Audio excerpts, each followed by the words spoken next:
Ma'am, ও চাচা, আপনি? আমার গাড়ি ঠিক হয়েছে।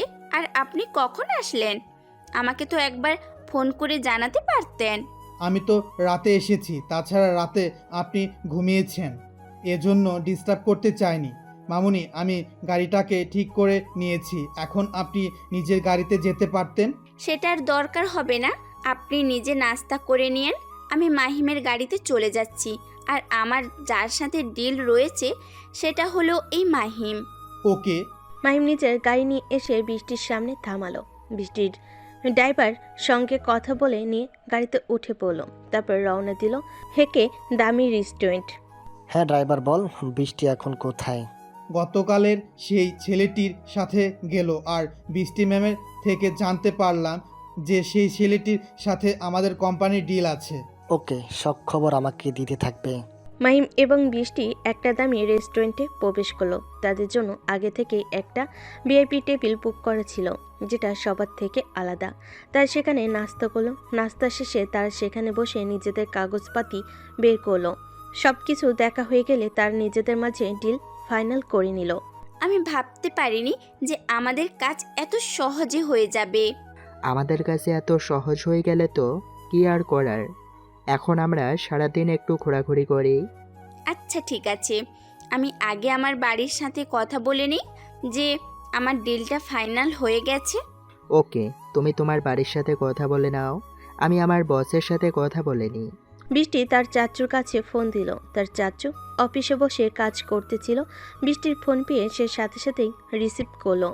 মামনি, কি করছো? কেমন আছো তুমি? আমাকে ভুলেই গেছো, এই জন্য ফোনই করছো না। না চাচু, এমন কিছুই না। তোমাকে একটা খুশির খবর দেওয়ার জন্য ফোন করলাম। কি খুশির খবর মামনি? এক্স কোম্পানির সাথে আমাদের ডিল ফাইনাল হয়ে গেছে। আমরা যদি ভালো মতো তাদের সাথে কাজ করতে পারি, পরবর্তীতে আরও টেন্ডার আমাদের দিবে। এটা তো খুব ভালো খবর। টেন্ডার নিয়ে তোমাকে চিন্তা করতে হবে না, আমি সব সামলিয়ে নেব। ডিল যখন ফাইনাল হয়ে গেছে, তাহলে তুমি এখন পুরো কক্সবাজার শহর ঘুরে দেখো, কিন্তু হ্যাঁ, খুব সাবধানে। আচ্ছা ঠিক আছে। বৃষ্টি তার সাথে কথা বলে ফোন কেটে দিল। সে তাকিয়ে দেখলো যে মাহিম এখনও তার বসের সাথে কথা বলে যাচ্ছে। কিছু সময় পর মাহিম কথা শেষ করে নিয়ে এসে আবার বৃষ্টির সামনে বসে পড়ল। তাহলে চলো এখন আমাদের যাওয়া যাক। ওকে। দুজনেই গাড়িতে করে বের হলো পুরো শহর ঘুরতে। সারাদিন ঘুরতে ঘুরতে তাদের বিকেল হয়ে গেল। বিকেল থেকে সন্ধ্যা হয়ে গেল। এখন তারা দুজন একটু বিচের কাছে ঘুরছে। দুপুরে একটা রেস্টুরেন্ট থেকে লাঞ্চ করে নিয়েছে। সূর্য অস্তটা দেখতে খুব সুন্দর লাগলো। আমি আমার লাইফে আজ প্রথম দেখলাম। আমিও লাইফে আজ প্রথম দেখলাম। আর একবার কক্সবাজারে এসেছিলাম, কিন্তু তখন দেখার সুযোগ হয়নি। কিন্তু কেন? সেটা না হয় অন্য একদিন বলবো। এখন চলো ওইদিকে যাওয়া যায়। তারা দুজন হাঁটতে লাগলো। দোকানের পাশের এক জায়গায় ডাব বিক্রি করতেছিল। বৃষ্টিকে সেখানে দাঁড়াতে বলে মাহিম ডাবের দোকানে চলে গেল। মাহিম দোকানে গিয়ে দুটো ডাব যখনই স্টিকে দিতে বল, তখনই দেখলো যে কয়েকজন বখাটে ছেলে বৃষ্টিকে ডিস্টার্ব করছে। আশেপাশে তেমন কেউ নেই, এই জন্য তারা এই সুযোগটা পেয়ে যায়। মাহিম দ্রুত তাদের কাছে গেল। তাদের কাছে যাওয়ার সাথে সাথেই মাহিমের সাথে তাদের ঝামেলা বেঁধে গেল। তারপর নিজেদের মাঝে ডিল ফাইনাল করে মাহিম এবং বৃষ্টি সারাদিন ঘুরে বেরিয়েছে। সন্ধ্যার সময় তারা একটা নদীর ধারে বিচে এসেছে। বৃষ্টিকে দাঁড়াতে বলে মাহিম একটি ডাব বিক্রেতার কাছে আসলো দুটো ডাব নেওয়ার জন্য। ডাব নিয়ে যখনই মাহিম বৃষ্টির দিকে তাকালো, তখনই খেয়াল করলো কয়েকজন ছেলে বৃষ্টিকে ডিস্টার্ব করছে। মাহিম ডাব নিয়ে দ্রুত তার কাছে এগিয়ে আসলো। আপনারা কারা? আর বৃষ্টিকে এভাবে ডিস্টার্ব করছেন কেন? আমরা যেই হই না কেন তাতে তোর কি? তুই এখান থেকে চলে যা। আমাদের এই মালটাকে পছন্দ হয়েছে, তাই তার সাথে বিছানায় একটু মস্তি করতে চাই। জানোয়ার, মুখ সামলে কথা বল। কার সাথে কি বলছিস? তুই হয়তো আমাকে চিনিস না। তোকে চিনে আমার কি লাভ? আমাদের তো শুধু তোর দেহটাই প্রয়োজন। এক এক ছেলে এক এক ধরনের কথা বলছে বৃষ্টিকে। বৃষ্টি রেগে যাচ্ছে কথাগুলো শুনে। বৃষ্টি একজন মেয়ে মানুষ, তাই কিছু বলতে পারছে না। সে মাহিমের দিকে তাকালো, দেখলো যে মাহিম কিছু বলে নাকি। মাহিম বৃষ্টির কাছে এগিয়ে আসলো এবং তার হাতে ডাব দিয়ে দিল। তোদের যদি সাহস থাকে তাহলে বৃষ্টিকে স্পর্শ করে দেখা, দেখি তোদের কলিজা কত বড়। কথাটি বলে মাহিম তাদের দিকে এগিয়ে গেল। মাহিমকে এগিয়ে আসতে দেখে তারা হাসতে লাগলো। ছেলেগুলো ভাবছে যে একলা তাদের সাথে কিভাবে পারবে। আর দেখ দেখ আমাদের হিরো রেডি হয়ে পড়েছে নায়িকাকে বাঁচানোর জন্য। আমার তো ভয় করছে, তোদের কি ভয় করছে? ছেলেটির কথা শুনে তার আরেক বন্ধু বলল, হ্যাঁ হ্যাঁ রে দোস্তা, আমার তো সেই ভয় করছে। হয়তো এখান থেকে পালাতে ইচ্ছে করছে আমার, কিন্তু পালিয়ে তো উপায় নেই। এই হিরো তো আমাদের ধরে সেই কেলানি কেলাবে মনে হচ্ছে। কথাটি বলে চার বন্ধু হাসতে লাগলো। এগুলো দেখে মাহিমের রাগ তিত্তির করে বেড়ে যেতে লাগলো। দাঁড়িয়ে আছিস কেন? সাহস থাকলে এগিয়ে আয়। আমাদের সাহস তোকে তাহলে দেখাতেই হচ্ছে। চল বন্ধুরা, আজ এই শালার এই মেয়েটাকে আমরা নিয়ে যাব। দরবার হবে মুছতে। আনন্দ করার জন্য একটু কষ্ট তো করা যায়। কি বলিস তোরা? তার কথায় সবাই সহমত পোষণ করলো এবং মাহিমকে মারার জন্য এগিয়ে আসলো। মাহিমের সাথে তাদের ফাইট শুরু হয়ে গেল। আশেপাশে মানুষ সবাই ব্যস্ত, কয়েকজন শুধু দাঁড়িয়ে তাদের মারামারি দেখছে, কিন্তু সাহায্য করার জন্য কেউ এগিয়ে আসছে না। তাছাড়া এই সময়ে পাহারা দেওয়া পুলিশও নেই যে তাদের এসে সাহায্য করবে। তারা কোনোভাবেই মাহিমের সাথে পেরে উঠছে না। তারা যখন দেখলো যে খালি হাতে এই শালার সাথে পেরে উঠবে না, তখনই নিজেদের ছুরি বের করলো। সবার কাছে ছোট ছোট ধারালো ছুরি। পারবি না, হার মেনে নিলেই হয়। এখন আবার ছড়ি বের করছিস কেন? তোদের মতো ছোট ছোট মশাইকে মারার জন্য একটু অস্ত্র ব্যবহার করতে হবে। ওকে। তাদের কথা শুনে মাহিম মুচকি হাসলো। তারপর তাদের দিকে এগিয়ে যেতে লাগলো। বৃষ্টি মাহিমকে ডেকে সাবধানে ফাইট করতে বলল। ছুরি নিয়ে প্রত্যেকে আঘাত করতে লাগলো, কিন্তু প্রত্যেকবার মাহিম তাদের শরীরের আঘাত থেকে বেঁচে যেতে লাগলো এবং উল্টো আঘাত করতে লাগলো। হঠাৎ একটা ছুরির আঘাত এসে মাহিমের বাম হাতে লাগলো। আহ!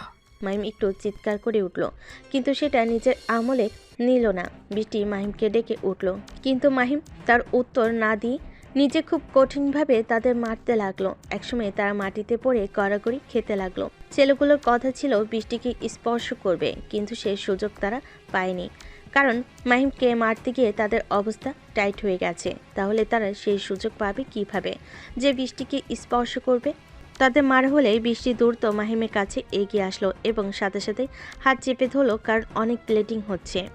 তোমার হাত থেকে তো অনেক রক্ত বের হচ্ছে, তাড়াতাড়ি কোনো ক্লিনিকে চলো যাই। কথাটি বলে বৃষ্টি নিজের পকেট থেকে রুমাল বের করে মাহিমের হাতে বেঁধে দিল।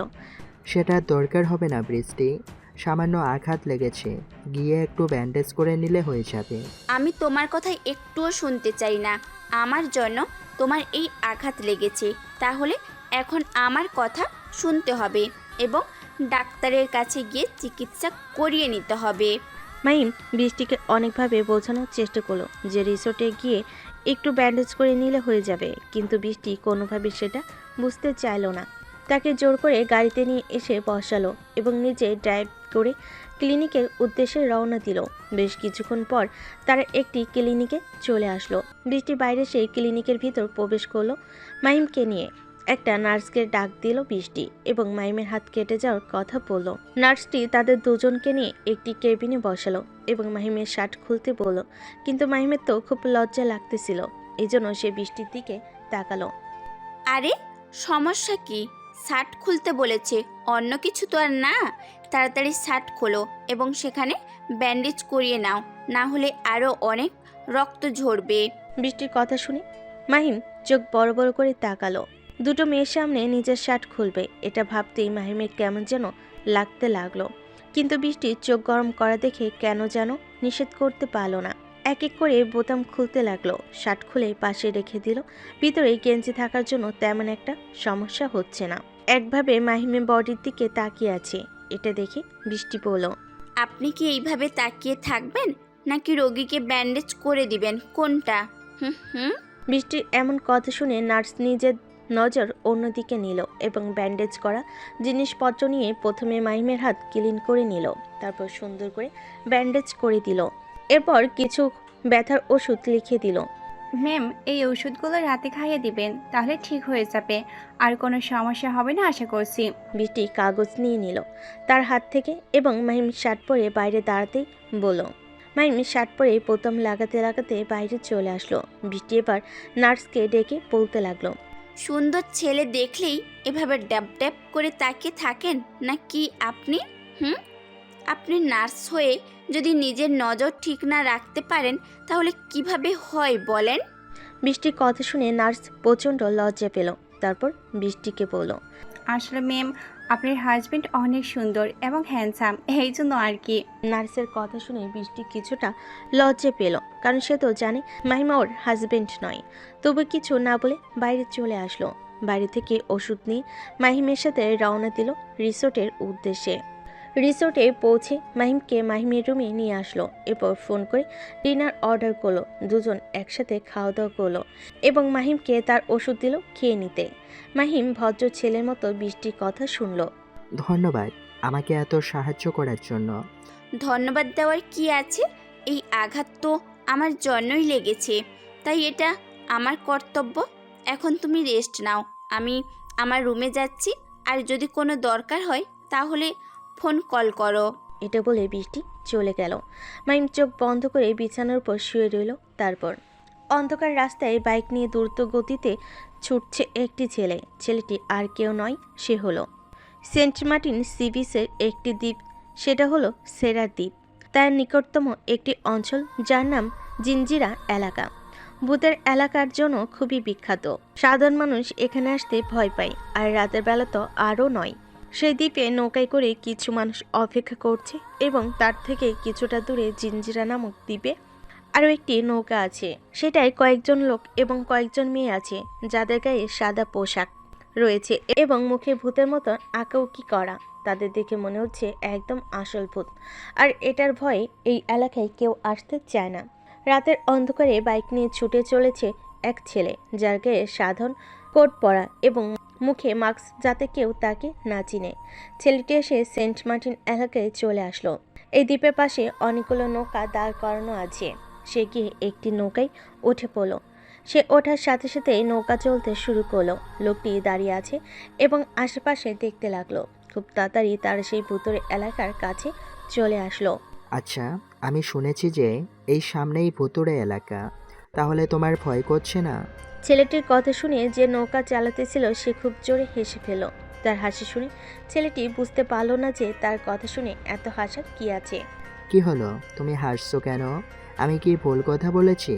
না, আপনি কোনো কথা বলেননি। সাধারণ মানুষ যেটা জানে আপনিও সেটাই জানেন, কিন্তু একবার আপনি সেই অফ এলাকায় গেলে নিজেই বুঝে যাবেন যে কেন আমি ভয় পাচ্ছি না। আর কিছু সময় অপেক্ষা করুন, তারপরেই আমরা সেই এলাকায় প্রবেশ করব। নৌকা চালকের কথা শুনে ছেলেটি কিছু সময় অপেক্ষা করলো এবং কাঙ্ক্ষিত সময়ের জন্য কি হয় সেটা দেখার জন্য। হঠাৎ ছেলেটি সামনে লক্ষ্য করে দেখলো যে একটি নৌকার উপরে সাদা পোশাক পরিহিত অনেকগুলো লোক। এটা দেখে তো ছেলেটি অনেক ভয় পেয়ে গেল। তাকে ভয় পেতে দেখে নৌকা চালক বলল, আরে স্যার, ভয় পাবেন না, আমি তো আছি। এখানে আমাকে নিয়মিত আসতে হয়, তাই আমি যতক্ষণ আছি ততক্ষণ আপনার ভয় পাওয়ার কোনো দরকার নেই। আপনার কি জানের মায়া নেই? আপনি এই ভিতরে এলাকায় চলে এসেছেন। জানের ভয় থাকলে কখনো এইসব জায়গায় আসতাম না। তাছাড়া আপনি এমন ভয় পাচ্ছেন কেন? আপনি যেখানে যেতে চলেছেন সেখানে তো ভূতের থেকেও খারাপ মানুষের বসবাস, তাহলে আপনি কেন যাচ্ছেন? নৌকা চালকের কথা শুনে ছেলেটি নিজেকে স্বাভাবিক করলো এবং তাকে বলল, মানুষ তো রক্তে মাংসে গড়া একটা প্রাণ, কিন্তু ভূত তাদের না ধরা যায় আর না মারা যায়, এই জন্য আমি একটু ভয় পাই। নৌকা চালক আবারও হাসলো। প্রত্যেকবার ছেলেটির হাসি পাত্র হয়ে যাচ্ছে, এটা ভাবতে পেরে সে চুপচাপ হয়ে গেল। আরে স্যার, আপনি এবার প্রথমবার এই জন্য ভয় পাচ্ছেন, কিন্তু পরের বার এখানে আসলে আর ভয় পাবেন না, এটা আমি আপনাকে 100% গ্যারান্টি দিতে পারি। তারা কিছু সময়ের মাঝে জিঞ্জিরা এলাকায় চলে আসলো। একদম কাছ থেকে সেই নৌকায় থাকার লোকগুলোকে দেখতে কালো। আসলে তারা এখানে কোনো নাটক করছে। নাটক বলতে মানুষকে ভয় পাওয়ানোর জন্য এমন সেজে আছে মানুষগুলো। এটা দেখতে পেয়ে ছেলেটি মুচকি হাসলো। কি স্যার, এখন তো বুঝতে পেরেছেন যে আমি কেন ভয় পাইনি? নিত্যদিন আমার এখানে এসে অভ্যাস হয়ে গেছে।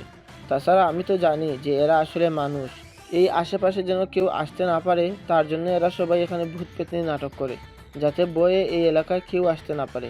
আর আমাদের বস খুব ভালো মতো নিজেদের ড্রাগসের বিজনেস করতে পারে। তোমার বসের মাথায় খুবই বুদ্ধি দেখছি। এই জন্যই তো ক্রিটিক্যাল প্ল্যান করে রেখেছে সে। ছেলেটির মুখে নিজের বসের গুণগান শুনে মুচকি হাসলো। আর কিছু সময়ের মাঝে তারা সেই দ্বীপ নামক অঞ্চলে চলে আসলো।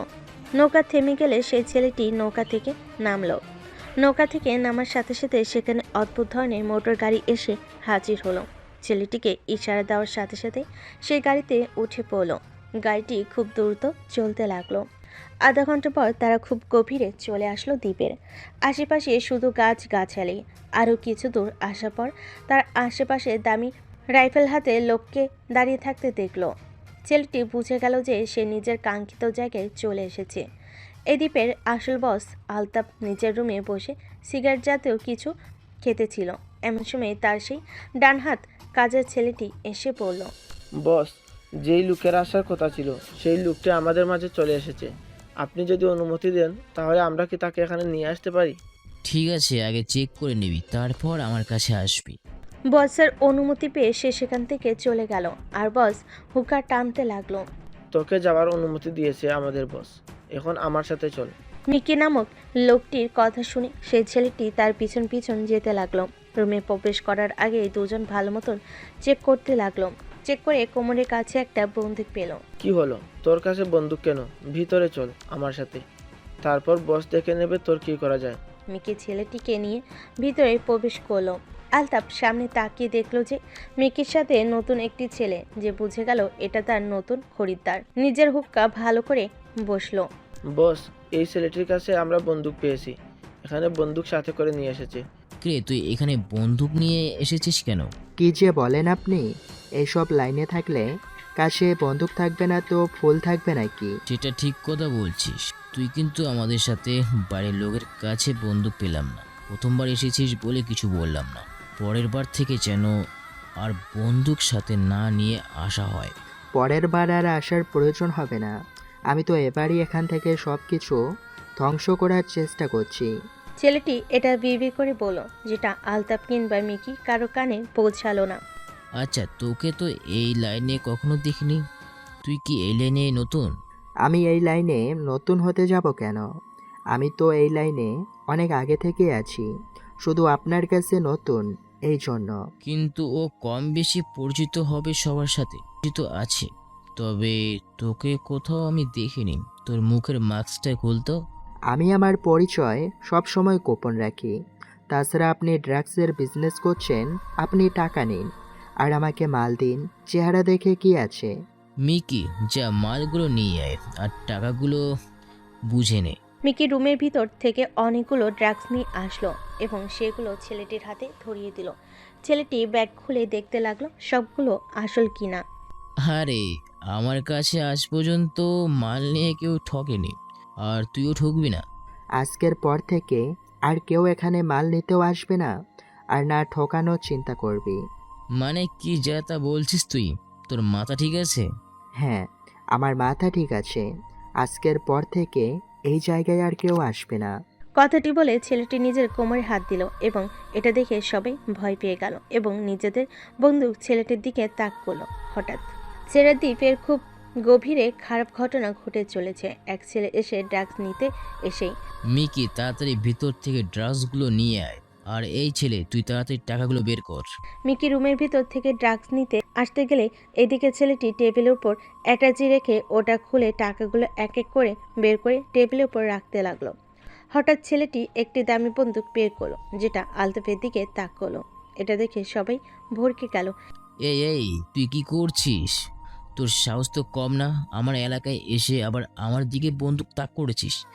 বাঘের গুহায় এসে তুই বাঘের উপর আক্রমণ করতে চাইছিস? আমি হলাম সিংহ, আর সিংহ হলো বনের রাজা।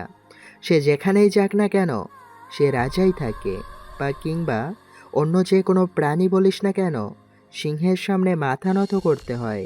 তোর বড় বড় লেকচার আর বন্দুক সামনে রেখে দে, তাহলে জানে বেঁচে যাবে। তাছাড়া তুই যেখানে আছিস তার আশেপাশে সব আমার লোক দিয়ে ঘেরা। সিংহের আশেপাশে যত কুকুর কিংবা শিয়ালি থাকুক না কেন, কখনো সিংহ ভয় পায় না, বরং এক হুঙ্কার দিলে সব প্রাণীগুলো ভয়ে বনের কোনায় কোনায় পালিয়ে যায়। আর তোরা হলি সেই প্রাণী যাদের মারতে আমার বেশি সময় লাগবে না। আমার এক দাপটে তোদের এই এলাকা নিখোঁজ হয়ে যাবে। এই কে কোথায় আছিস? এই শালাকে ধরে মারতো। খুব বড় বড় কথা বলছি। আলতাফের কথা শুনে সবাই তার দিকে বন্দুক তাক করে ধরল। এটা দেখে সে ছেলেটি হাসতে লাগলো। তার হাসির কারণ কেউ বুঝতে পারবে না। সবাই তো মনে করছে যে নিজের মৃত্যু চোখের সামনে দেখে ছেলেটি পাগল হয়ে গেছে। কিরে, নিজের মৃত্যুর সামনে দেখে পাগল হয়ে গেলি নাকি, যে এমন সময় পাগলের মতো হাসছিস? আরে বোকা, আমি হাসছি মৃত্যুর কথা ভেবে নয়। আমি তো সব সময় নিজের মৃত্যু নিজের চোখের সামনে দেখি, তাই মৃত্যু নিয়ে আমি কখনো ভয় পাই না। আমি ভাবছি তোদের কি অবস্থা হবে এটা ভেবে। তোর বড় বড় লেকচার শোনার সময় আমার নেই। এই শালাকে গুলি করে বুঝিয়ে দিন এই আলতাফ কতটা ভয়ঙ্কর। আমার এলাকায় এসে বেশি বাড়াবাড়ি করে সে কখনো বেঁচে ফেরে না। আর তুই আমার সাথে বেশি বাড়াবাড়ি করেছিস, তাই তোর বডিটুকু খুঁজেও পাবে না তোর আপনজন। আলতাফের কথা শুনে সবাই যখন ছেলেটির দিকে বন্দুক তাক করে গুলি করতে যাবে, এমন সময় বাইরে থেকে হেলিকপ্টারের আওয়াজ শোনা গেল। তারপর বন্দুক চালানোর শব্দ পাওয়া গেল। মনে হচ্ছে যেন তার পাশে বন্দুকের বৃষ্টি হচ্ছে। এত জোরে শব্দ হচ্ছে যে আলতাফ নিজের কানে হাত দিয়ে চেয়ারের উপর বসে পড়ল। বাইরে যে কি হচ্ছে সেটা রুমের ভিতর থাকা লোকগুলোর অজানা। এই মিকি, বাইরে গিয়ে দেখ তো কি হয়েছে। হেলিকপ্টারে এত শব্দ আর বন্দুকের চালানোর শব্দ এত আসছে কেন? বাইরে গিয়ে দেখ, রক্তের বন্যা বইয়ে দিয়েছি। আশেপাশে শুধু রক্ত আর রক্ত দেখতে পারবি তোরা, আর লাশের আনাগোনা দেখতে পারবি। মিকি দরজা খুলে বাইরে তাকাতেই ভয় পেয়ে ছিটকে গিয়ে পড়ল। বাইরে তাকিয়ে এমন অবস্থা দেখলো যে সে নিজের বলার ভাষা হারিয়ে ফেলেছে। কি হলো, তুই এমন দরজা ছেড়ে এখানে এসে পড়লি কেন? বস বস তুই এত ভয় পেয়ে আছিস কেন? বাইরে কি এমন হয়েছে? বস, এই শালা সব শেষ করে দিয়েছে। বাইরে যেন লাশের আনাগুনা, চারপাশে শুধু রক্ত আর রক্ত পড়ে আছে। মনে হচ্ছে যেন আমরা রক্তের সমুদ্রের মাঝখানে চলে এসেছি। কি বললি, একটু ভালোভাবে বল। বস, আমাদের সব লোক মরে পড়ে আছে। তাদের শরীর একটাও আস্ত নেই। গুলির কারণে তাদের পুরো বডি ঝাঁঝরা হয়ে গেছে। মিকির মুখে এমন কথা শুনে আলতাফ ছেলেটির দিকে তাকালো চোখ বড় বড় করে। সে ভাবতেই পারছে না যে এমন একটা ছেলে যে কিনা তার সাম্রাজ্য ধ্বংস করে দিবে। কে তুই? কিভাবে তুই আমার সকল লোকদের মেরে ফেললি? তোকে দেখে মনে হচ্ছে না তুই সাধারণ কোনো ব্যক্তি। এই তো, এখন তুই আসল কথায় এসেছিস। তুই এখন আমাকে চিনতে পারিসনি। আমি হলাম শের, এই পুরো ওয়ার্ল্ডের কিং, মাফিয়া কিং MK। ছেলেটির মুখে তার পরিচয় পেয়ে আলতাফ চেয়ার থেকে পড়ে গেল। সে কি করবে বুঝতে পারছে না, কারণ তার সামনে দাঁড়িয়ে আছে আজরাইলের থেকে ভয়ানক। ভয়ানক বলে কম হবে, হয়তো নিজের সামনে মৃত্যুদূতকে দেখতে পারছে আলতাফ। সে দৌড়ে এসে এমকের পা চেপে ধরল। কিং কিং, দয়া করে আমাকে মাফ করে দিন। আমি ভুল করে ফেলেছি, আর কখনো এমন খারাপ কাজ করব না। তুই যদি এই পৃথিবীতে বেঁচে না থাকিস তাহলে কিভাবে খারাপ কাজ করবি? তুই হয়তো আমার সম্পূর্ণ ভালো করেই জানিস। আমার সামনে যদি কেউ পড়ে তাহলে আমি তাকে দ্বিতীয়বার সুযোগ দেই না। আমাকে একটিবার সুযোগ দিন, আমি নিজেকে ভালো হয়ে দেখাবো। তুই কি কখনো দেখেছিস যে মৃত্যু চোখের সামনে দেখলে আর তখন তবা বলে, আল্লাহ কখনো মাফ করে? এটা কি কখনো শুনেছিস? না দেখেছিস। আর আজকে তোর মৃত্যু হবে, আর মৃত্যু চোখের সামনে দেখে ভাবছিলি কখনো তাকে মাফ করা হয় না। এটা আল্লাহর বিধান, আর সেই বিধানে আমি কিভাবে লঙ্ঘন করি বল? এটা বলে এমকে নামের ছেলেটি নিজের বন্দুক দিয়ে আলতাফের কপালে ঠাস ঠাস করে গুলি চালিয়ে দিল। আলতাফ সেখানে মারা গেল। আলতাফের লোকগুলো কিছু বলার সাহস পেল না, কারণ তারা ইতিমধ্যে জেনে গেছে যে তাদের সামনে দাঁড়িয়ে থাকা ছেলেটি আর কেউ নয়, বিশ্বের সবথেকে ভয়ানক এবং মাফিয়া কিং এমকে। কিরে, তোদেরও কি মরার শখ হয়েছে যে এখনো তোদের হাতে বন্দুক আছে? এমকের মুখে এমন কথা শুনে তারা ভয় পেয়ে নিজেদের হাতের বন্দুক ফেলে দিল আর হাঁটু গেড়ে বসে মাপ চাইতে লাগলো। আমাদের আপনি মাফ করে দিন, আমাদের ভুল হয়ে গেছে। তোদের মাপ করব সেটা তোরা ভাবলি কি করে? বাংলায় একটা প্রবাদ আছে, জানিস তো, চুরি না করেও চোরের সঙ্গ দিলে সেও চোর হয়ে যায়। ঠিক সেইভাবে তোরা যতই মাপ চাস না কেন, তোরা ছাড় পাবি না। তোদের বস একটা নিকৃষ্ট ব্যক্তি ছিল, আর তাকে তোরা সাহায্য করেছিস। তোরাও সেই খারাপ কাজের সাথে যুক্ত ছিলিস। পাপ কম হোক আর বেশি পাপ, পাপ তো পাপই। তোরাও নিকৃষ্ট এক একটা। তাই আমার কাছে তোদের মাপ করার কোনো প্রয়োজন আমি মনে করি না। সময়ের মাঝেই সোলজার টাইপের মাফিয়া ক্রুর এসে রুমের ভেতর প্রবেশ করলো এবং সব লোককে গুলি করে ঝাঁঝরা করে দিল। বস, আমরা সব ক্লিয়ার করে ফেলেছি। ঠিক আছে, চলে যাওয়া যাক। আজ থেকে এই সেরা দ্বীপ, এই এলাকায় আসতে কোনো মানুষ ভয় পাবে না। এলাকাটা আজ রাতের ভেতরে পরিষ্কার দেখতে চাই। লাশগুলোকে দূরে নিয়ে গিয়ে ফেলে দাও। এমকে কথাটি বলে সেখান থেকে বেরিয়ে পড়ল। বাইরে এসে লাশের স্তূপ দেখল। এটা দেখে মুচকি হাসলো এবং জোরে একটা নিঃশ্বাস নিল। রক্তের গন্ধে চারপাশ ভরে গেছে। এই রক্তের সুগন্ধ তার কাছে খুবই ভালো লাগলো। এরপর আগে নাই এমকে সেই নদীর পথ ধরে সেখান থেকে চলে গেল। সেন্ট মার্টিনের বিচের আশেপাশে বেশ কয়েকটা লোক ছিল। তারা রাতের এই অন্ধকারে এমন তাণ্ডব দেখে ভয় পেয়ে সবাই লুকিয়ে পড়েছে এবং পুলিশকে ফোন করে দিয়েছে। কিছু সময়ের মাঝে সেই দ্বীপে পুলিশ এসে উপস্থিত হলো। তারপর এতদিন পর্যন্ত শুধু ভূতের উপদ্রব ছিল, কিন্তু আজ রাতে যেটা হয়ে গেল সেটা সবার মনে আজীবন থেকে যাবে। কারণ ওই ছেঁড়া দ্বীপে অনেকগুলো হেলিকপ্টার আসে এবং চারপাশে গোলাগুলির শব্দ শোনা যায়। পুলিশের খবর দেওয়ার কিছু সময় পর সেখানে পুলিশ এসে উপস্থিত হয়। সাধারণ জনগণ দোকানপাটের ভিতর ছিল। তারা সবাই বাইরে আসলো। কি হয়েছে এখানে? কি এমন অস্বাভাবিক ঘটনা ঘটেছে আপনারা বলুন। স্যার, হঠাৎ ওই দক্ষিণ দিক থেকে কয়েকটি হেলিকপ্টার করে আসে একসাথে, তারপর এসে ওই দ্বীপে গোলাগুলি শুরু করে। আমরা তো ভয় পেয়ে সবাই ভিতরে লুকিয়ে পড়েছিলাম। আমরা তো ভাবছি যে মিয়ানমার হয়তো আমাদের দেশের আক্রমণ করেছে। আক্রমণ করবে তাহলে ওই দ্বীপে কেন আক্রমণ করবে? ওখানে তো কেউ থাকে না। সেটা তো আমরা জানি না। এখন তো পুলিশ, আপনারা খোঁজ দিন কি হয়েছে। ঠিক আছে, এখন আপনারা নিজেদের বাসায় ফিরে যান, আমরা এদিকটা দেখে নিচ্ছি। পুলিশ অফিসারের কথা শুনে এখানে যারা ছিল সবাই চলে গেল। সেই পুলিশ অফিসার নিজের হেডকোয়ার্টারে সব কিছু জানিয়ে দিল।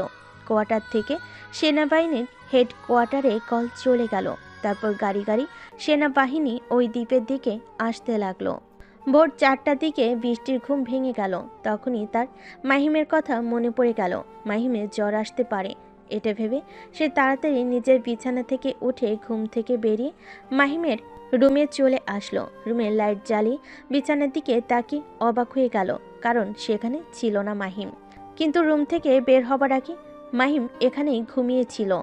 তো সে কোথায় গেল এটা ভাবতেই বৃষ্টি চিন্তায় পড়ে গেল। বৃষ্টির রুম থেকে বেলকনিতে চলে গেল আর গিয়ে দেখল মাহিম দোলনার উপর বসে আছে এবং তার হাতে একটি গিটার টুংটুং করে সুর তুলছে। হেই, তুমি না ঘুমিয়ে এখানে কি করছো? হ্যাঁ, তোমার না শরীর খারাপ? কারোর কণ্ঠ শুনতে পেয়ে মাহিম পিছনে তাকালো। তাকিয়ে দেখতে পারল যে বৃষ্টি দাঁড়িয়ে আছে। তাই তাকে ডেকে পাশে বসতে বলল। বৃষ্টি এসে তার পাশে বসলো। তারপর মাহিমের কপালে হাত দিয়ে দেখলো যে জ্বর আছে নাকি, কিন্তু দেখলো যে মাহিমের শরীর কিছুটা গরম। তোমার তো জ্বর এসেছে আর তুমি না ঘুমিয়ে এখানে কি করছো শুনি? হুম। ঘুম ভেঙে গেছে অনেক সময় আগে, ঘুম আর পাচ্ছিল না, তাই এখানে এসে বসে আছি। এখানে তো আরো ঠান্ডা লাগবে। কিছু হবে না। তুমি কি গিটার বাজাতে পারো? পারি। যখন সময় পাই তখনই একটু চেষ্টা করি গিটার বাজানোর। ছোটবেলা থেকে আমার ইচ্ছে ছিল যে কনসার্টে অংশ নিব, কিন্তু সেটা কখনোই হয়ে ওঠেনি।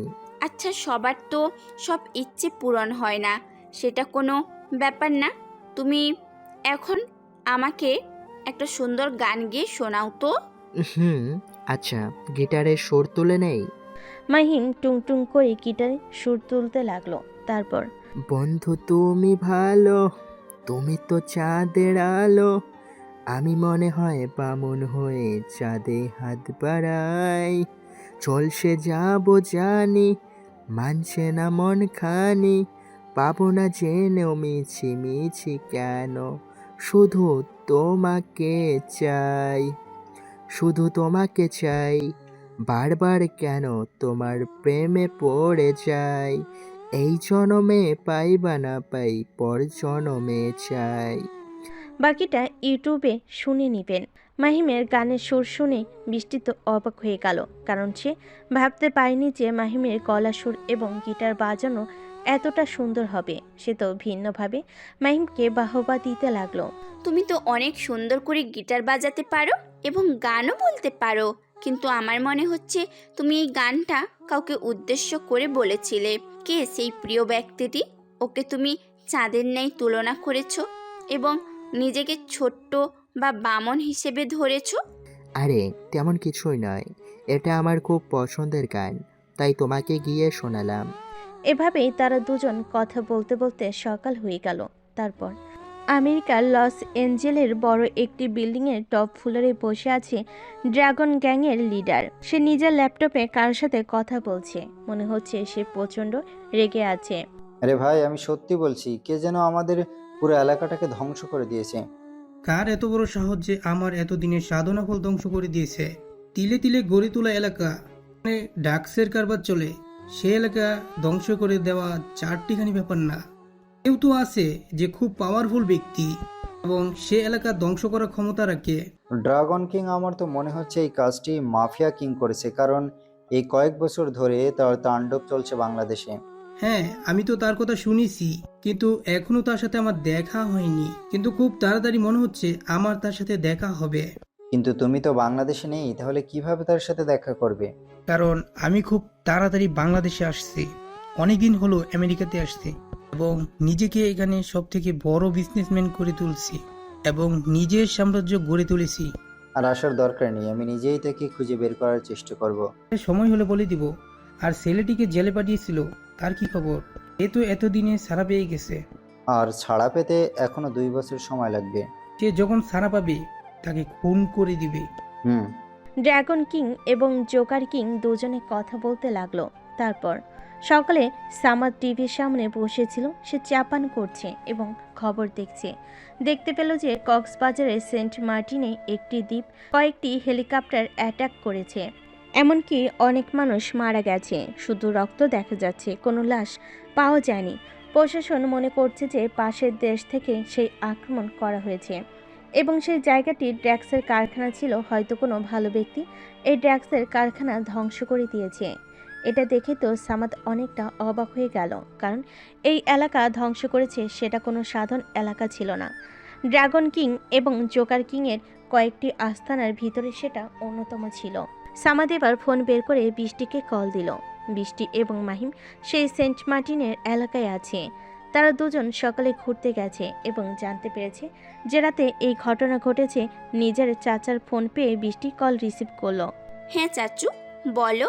তুই এখন কোথায় আছিস? আমি খবর দেখলাম যে সেন্ট মার্টিনে কিছু একটা হয়েছে।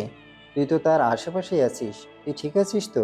হ্যাঁ কাকু, আমি ঠিক আছি। তাছাড়া সেন্ট মার্টিনের সেই ঘটনা ঘটেনি, তার থেকে একটু দূরে সাগরের ভেতরে ছেঁড়া দ্বীপ নামক এলাকায় এই ঘটনা ঘটেছে।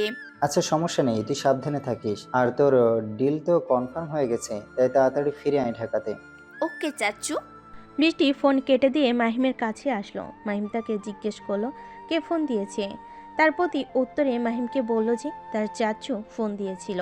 আমরা তো কালকে চলে যাব, তাই ভাবছিলাম আজকে আমরা পুরো কক্সবাজার ঘুরে দেখব। তুমি কি বলো? হ্যাঁ, আমিও তোমার কথাই একমত। চলো দুইজন আজকে পুরো কক্সবাজার সিটি ঘুরে দেখব এবং নামকরা এলাকাগুলো। দুজন সকালে নাস্তা করে বের হয়েছে, তাই আর নাস্তা করার প্রয়োজন হলো না। তারা গাড়ি করে বিভিন্ন ধরনের বিখ্যাত জায়গা ঘুরে দেখতে লাগলো। তারপর 3 দিন যাবৎ বৃষ্টি এবং মাহিম কক্সবাজার শহরে রয়েছে। তারা দুজন নিজেদের কাজ শেষে গতকাল অনেক ঘোরাঘুরি করেছে। ঘোরাঘুরি করে তারা দুজন অনেক ক্লান্ত ছিল, এজন্য আজ সকালে ঘুম থেকে উঠে তাদের অনেক দেরি হয়ে গেছে। মাহিম ঘুমিয়েছিল, এমন সময় হাবিব তাকে ফোন করলো। মাহিম বিরক্ত হয়ে ফোন রিসিভ করে কানে ধরলো। মাহিম কিছু বলার আগেই হাবিব তাকে বলতে শুরু করলো, এই শালা এখনো পড়ে পড়ে ঘুমাচ্ছিস? তোকে তো ঢাকায় ব্যাক করতে হবে, ভুলে গেছিস? সারা দিন সারা রাত বৃষ্টির সঙ্গে ঘুরে ঘুরে এখন পড়ে পড়ে ঘুমানো হচ্ছে, তাই না? নিজে তো খুব মজায় আছিস আমাদের কাজে ফেলে রেখে। আমি কি করি আর না করি সেটা দেখার বিষয় নয়, দেখার বিষয় হলো তোরা যেটা করছিস সেটা কোনো কাজ না, সেটা হলো তোদের দায়িত্ব। হ্যাঁ, দায়িত্ব তো শুধু আমার, তোর তো কোনো দায়িত্ব নেই। হ্যাঁ, ঘুম থেকে তাড়াতাড়ি উঠে পর, 12টা বেজে গেছে। ঠিক আছে, তুই ফোন রাখ, আমি একটু পরে উঠছি। মাহিম হাবিবকে আর কোনো কথা বলতে না দিয়ে আবার ঘুমিয়ে পড়ল। ড্রাইভার এসে বৃষ্টির দরজায় ধাক্কা দিতে লাগলো। ধাক্কার শব্দ শুনে বৃষ্টি ঘুম থেকে উঠে পড়ল এবং দরজা খুলে দিল। দরজার সামনে ড্রাইভারকে দাঁড়িয়ে থাকতে দেখে সে তাকে জিজ্ঞেস করলো কেন এত তাড়াতাড়ি তার দরজায় টোকা দিচ্ছে। ম্যাম, আজকে আমাদের ব্যাক করতে হবে, তাই আপনি তাড়াতাড়ি ফ্রেশ হয়ে নেন। আচ্ছা ঠিক আছে, আপনি নিজে ফ্রেশ হয়ে গাড়ি রেডি করে রাখুন। আর হ্যাঁ, এবার যদি কোনো প্রবলেম হয় তাহলে আমি কিন্তু গাড়ি ভেঙে ফেলবো। না না মামুনি, এবার কোনো সমস্যা হবে না, আমি সব কিছু দেখে শুনে রেখেছি। আচ্ছা। ড্রাইভার চলে গেল। বৃষ্টি লাগিয়ে দিয়ে ওয়াশরুমে চলে গেল। ফ্রেশ হয়ে এসে নিজের রেডি হয়ে নিল। হঠাৎ তার মাহিমের কথা মনে পড়ে গেল, তাই সে নিজের রুম থেকে বেরিয়ে মাহিমের রুমে টোকা দিতে লাগলো। মাহিম বিরক্ত হয়ে দরজা খুলো। ঘুমের মাঝে কে এসে ডিস্টার্ব করছে রে? কথাটি বলে মাহিম যেই দরজা খুলো তখন সে দেখতে পেল যে বৃষ্টি দাঁড়িয়ে আছে সেজেগুজে, হয়তো কোথাও বের হবে। মাহিম তাকে ভিতর এসে বসতে বলল। তুমি কি কোথাও যাচ্ছ নাকি? রেডি হয়ে এসেছো? তুমি কি ভুলে গেছো যে আজকে আমি এখান থেকে চলে যাব? আর তোমারও তো এখান থেকে চলে যাওয়ার কথা ছিল, তাহলে এখানে ঘুমাচ্ছ কেন? আসলে কাল রাতে একটু দেরিতে করে ঘুমিয়েছিলাম তো, এই জন্য। হ্যাঁ হ্যাঁ, বুঝতে পেরেছি। আচ্ছা ঠিক আছে, তুমি সাবধানে থেকো। আর ঢাকায় গিয়ে ইনশাল্লাহ দেখা হবে, আমাদের তো যোগাযোগ থাকবে। তুমিও সাবধানে চলে যেও, আর গিয়ে আমাকে কল দিও। মনে থাকবে। মাহিম ফ্রেশ হয়ে এসে বৃষ্টিকে রিসোর্টের গেট পর্যন্ত এগিয়ে দিয়ে আসলো। বৃষ্টি তার গাড়িতে উঠে চলে যাচ্ছে, বারবার জানালা দিয়ে মাহিমের দিকে তাকাচ্ছে। বৃষ্টির মনে হচ্ছে যে সে মাহিমের থেকে অনেক দূরে চলে যাচ্ছে, তার অনেক খারাপ লাগছে। আস্তে আস্তে মাহিমের চোখের আড়ালে চলে গেল বৃষ্টির গাড়িটি। তারপর 2 দিন পর। খুব তো ঘোরাঘুরি করলি, তুই কি তাকে নিজের মনের কথা জানিয়ে দিয়েছিস? না রে ভাই, কেবল কয়েকদিনের পরিচয়, এখনই যদি আমি তাকে নিজের মনের কথা জানিয়ে দেই তাহলে কেমন হয় বলতো? সে তো আমাকে অন্য ছেলেদের মতো মনে করবে। ঠিক আছে, এবার যদি দেখা হয় তাহলে নিজের মনের কথা বলে দিস। হ্যাঁ, সেটা আর বলতে হবে না তোদের, আমি সঠিক সময় আসলে তাকে বলে দিব। কিন্তু আমার খুব ভয় করে, যদি বৃষ্টি সত্যিটা জানতে পারে তাহলে কি করবে? আরে সেটা নিয়ে চিন্তা করলে হবে বল? একদিন না একদিন তো সত্যিটা সে জানতেই পারবে। তাই বলে কি তুই নিজের মনের কথা চেপে রাখবি নিজের মনে? তাছাড়া তোকে তো প্রমাণ করে দিতে হবে যে তুই আসল খুনি না। আমাকে তো সেটা প্রমাণ করতে হবে, এবং সেটা খুব দ্রুত। আর মাত্র কিছুদিন, তারপরে সব কিছু খোলাসা করে দেব আমি। আমাদের দুইজনকে সবসময় তুই তোর পাশে পাবে, কোনো চিন্তা করিস না। আমার পরিবার বলতে এখন তো তোরাই আছিস, তোদের পাশে পাবো না তো আর কাদের পাশে পাবো বল? বেশি কথা না বলে তোরা দুজন অফিসে যা, অফিসে অনেক কাজ পড়ে আছে হয়তো। আমি নিজের সব ঝামেলা শেষ করে তারপর একেবারেই অফিসে যাব। আচ্ছা ঠিক আছে। তার 3 জন কথা বলতেছিল, আর অন্যদিকে বৃষ্টি এসে এই কয়েকদিন শান্তিতে বাড়িতে থাকতে পারছে না। আর তার কারণ হলো প্রতিটা মিনিট প্রতিটা সেকেন্ড শুধু তার মাহিমের কথাই মনে পড়ছে। শান্তিতে সে ঘুমাতে পারছে না। চোখ বন্ধ করলে সে মাহিমের চেহারাটা নিজের চোখের সামনে দেখতে পারছে। বৃষ্টি বসে আছে আয়নার সামনে আর মনে মনে কিছু একটা ভেবে চলেছে। হঠাৎ বৃষ্টি শুনতে পেল তাকে ডাকছে, সাথে সাথে সে পিছনে ঘুরে তাকায় এবং অবাক হয়ে যায়, কারণ তার পিছনে মাহিম দাঁড়িয়ে আছে। তুমি যদি সারাদিন আমার কথা ভেবেই চলো তাহলে তো কোনো কাজ করতে পারবে না, আর না কারোর সামনে যেতে পারবে। তুমি কি আমাকে ভালোবেসে ফেলেছো? আমি তো সেটা বুঝতে পারছি না, কিন্তু সব সময় তোমার কথাই মনে পড়ে। অত মনে হচ্ছে অত সত্যি তোমাকে ভালোবেসে ফেলেছি। তাহলে নিজের মনের কথা চেপে রেখেছো কেন? বলে দাও আমাকে। আমি মেয়ে মানুষ হয়ে কিভাবে নিজের মনের কথা একজন ছেলেকে বলতে পারি?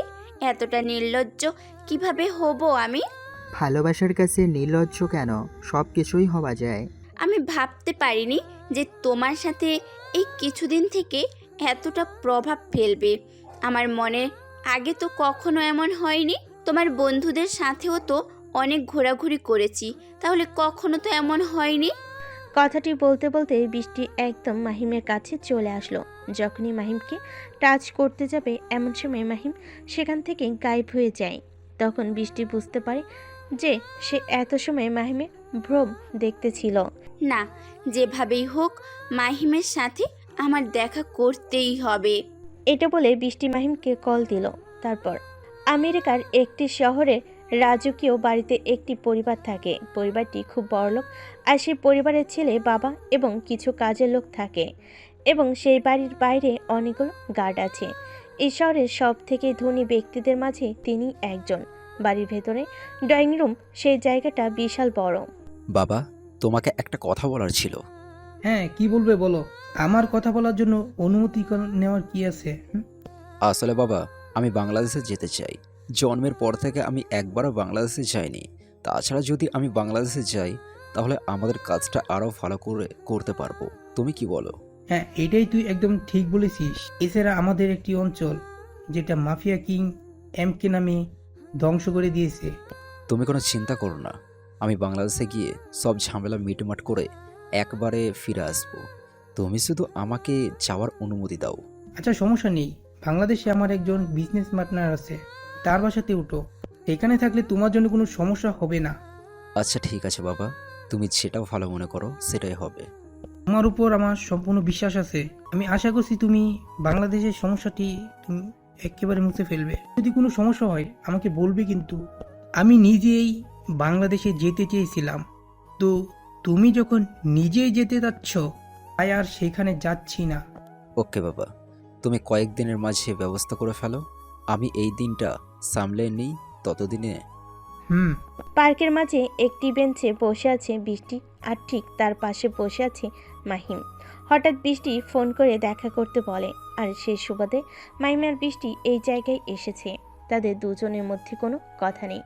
বৃষ্টি কোনো কথা বলতে পারছে না, কারণ সে মাহিমকে কি বলে কথা শুরু করবে সেটাও বুঝতে পারছে না। আজ কেন এমন হচ্ছে সেটা ভালো করে বুঝতে পারছে সে। কি হলো, তুমি হঠাৎ আমাকে দেখা করতে বললে, আবার দেখা করে চুপচাপ বসে আছো? তুমিও তো কিছুই বলছো না, তাই আমি চুপচাপ বসে আছি। ও আচ্ছা, তুমি কি কোনো বিষয় নিয়ে আপসেট? আমাকে তুমি সব ধরনের কথা খুলে বলতে পারো। আমি কিছু না কিছুর ব্যবস্থা করব সমস্যা সমাধানের। আমার যে সমস্যা হয়েছে সেটা সমাধানের জন্য একমাত্র তুমিই পারবে। তুমি যদি সেটা না পারো তাহলে আর কেউ এই সমস্যার সমাধান করতে পারবেই না। কি হয়েছে আমাকে সব ঘটনা খুলে বলো। আসলে মাহিম, আমরা কক্সবাজার থেকে ফিরে এসে আমার লাইফটা না একদম অন্যরকম হয়ে গেছে। আমি শান্তিতে না পারছি খেতে, না পারছি ঘুমাতে, আর না পারছি কোনো কাজ করতে। সব কিছুর ব্যাঘাত ঘটিয়ে দিয়েছো তুমি। যেটাই করি না কেন সবসময় নিজের চোখের সামনে শুধু তোমাকেই দেখতে পাই। মনে হচ্ছে আমার পুরো রাজ্যটা জুড়ে এখন তুমিই আছো। এখন বলো, এই সমস্যার সমাধান কি? বৃষ্টির কথা শুনে মাহিম অন্যদিকে তাকিয়ে মুচকি হাসলো, যেটা বৃষ্টির চোখে পড়ল না। মাহিমকে আবার বলল, অন্যদিকে কেন তাকিয়ে আছো মাহিম? তোমার কথা শুনে আমি ভাবছি এই সমস্যার সমাধান কি, কিন্তু মনে হচ্ছে তুমি খুব কঠিন সমস্যায় পড়েছ। আর এই সমস্যার সমাধান আমার কাছে নেই, কারণ আমিও এই একই সমস্যা ফেস করছি। সব সময় শুধু তোমার কথাই আমার মন মস্তিষ্কে ঘুরে বেড়াচ্ছে। এখন তুমি বলো আমি কি করব, বা তোমাকে কি সমাধান দেব? মাহিমের কথা শুনে বৃষ্টি অবাক হয়ে তার দিকে তাকিয়ে রইল। সে তো ভেবেছিল যে মাহিমের কথাই শুধু তার মনে পড়ছে, কিন্তু এখন বুঝতে পারল যে মাহিমেরও একই অবস্থা। আমার মনে হয় তুমি হয়তো আমার প্রেমে পড়েছো, এই জন্য সব সময় আমাকেই দেখো। তাহলে তো তুমিও। হ্যাঁ, তুমি যেটা ভাবছো সেটাই। আর এই সমস্যার সমাধানের একটি রাস্তা, আর সেটা হলো আমাদের দুজনের সব সময় এক হয়ে থাকা। তুমি কি আমাকে বিয়ে করবে? প্রেম ভালোবাসা রেখে বৃষ্টির মুখে একেবারে বিয়ের কথা শুনে মাহিম চমকে গেল এবং তার দিকে চোখ বড় বড় করে তাকিয়ে রইল। এটা তুমি কি বলছো? তুমি হচ্ছ একটি কোম্পানির মালিক, আর আমি হলাম একটি কোম্পানির সামান্য কর্মচারী। তোমার আর আমার যায় কিভাবে বলো তো? তোমার পরিবার এটা কখনো মেনে নেবে না। আমার পরিবারকে মানানোর দায়িত্ব আমার, কিন্তু তুমি এখন রাজি হয়ে যাও প্লিজ। তোমাকে ছাড়া আমি কিছুই ভাবতে পারি না। তুমি যদি আমাকে বিয়ে করতে রাজি না হও তাহলে আমি এখানে কিছু একটা করে বসবো। আমি তোমার কথায় রাজি হতে পারি, কিন্তু আমাকে কথা দিতে হবে যে কখনো আমাকে ভুল বুঝে ছেড়ে যাওয়া যাবে না। ঠিক আছে, এই দেখো আমি তোমার হাত ছুঁয়ে প্রমিস করছি, কখনো আমি তোমাকে ভুল বুঝে ছেড়ে যাব না। সব সময় দুজন একসাথে সব কিছু মোকাবেলা করব এবং আমার পরিবারকে মানানোর চেষ্টাও করব। হ্যাপি। বৃষ্টির কথাই মাহিম মুচকি হাসলো। তারা দুজনে একে অপরের সুখে দুঃখের গল্প পড়তে লাগলো। তারপর অনেক এসেছে সিঙ্গাপুরে। সে নিজের কাজ খুব ভালো মতন করে ফেলেছে কোম্পানির। এখন সে দাঁড়িয়ে আছে একটা মাফিয়ার সামনে। তার হাতে আছে বড় একটা ছুরি এবং তার পিছনে দাঁড়িয়ে আছে 10 থেকে 12 জন, যারা সেই মাফিয়ার হয়ে কাজ করে থাকে। এখনো ভালোই ভালোই বলছে আমার কাজে বাধা দিতে আসবি না, না হলে তোকে এখানে মেরে ফেলে দিব। এটা তোর বাংলাদেশ নয় যে তুই চাইলেই ও কিছু করতে পারবে। তুই সামান্য একটা মাফিয়া হয়ে আমার সাথে এত বড় বড় কথা বলছিস? তুই জানিস না আমি কে? তুই কে আমি জানতে চাইবো না, তবে তুই যদি সত্যি আমার কাছে বাধা দিস তাহলে আমি তোকে এখানেই মেরে ফেলবো। দেখ, আমি তোকে একটা সুযোগ দিতে চাই। আমার কাজ আর তোর কাজ একই। তুই অন্যায় কাজ করিস আর আমিও অন্যায় কাজ করি, কিন্তু পার্থক্য একটাই হলো যে আমি বাংলাদেশ থাকি, পাওয়ারিস না, আমার পাওয়ার কম। তুই শুধু তোর নিজের এলাকাতে পাওয়ার জানিস, আমি বাংলাদেশেও আর কয়েকটা দেশে পাওয়ার দেখাতে পারি। তুই যতই পাওয়ারফুল হোস না কেন, আমি তোর হয়ে কাজ করতে চাই না, কারণ আমি সবসময় স্বাধীন থাকতে চাই। তাছাড়া আমি যতদিন ইনকাম করি সেটা কাউকে ভাগ দিতে পারবো না।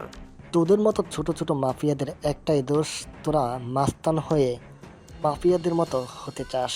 10-12 জন নিয়ে ঘুরলে কেউ মাফিয়া হয়ে যায় না, কেউ ডনও হয়ে যায় না। তো পাতি মাস্তানের উপরে মাস্তান।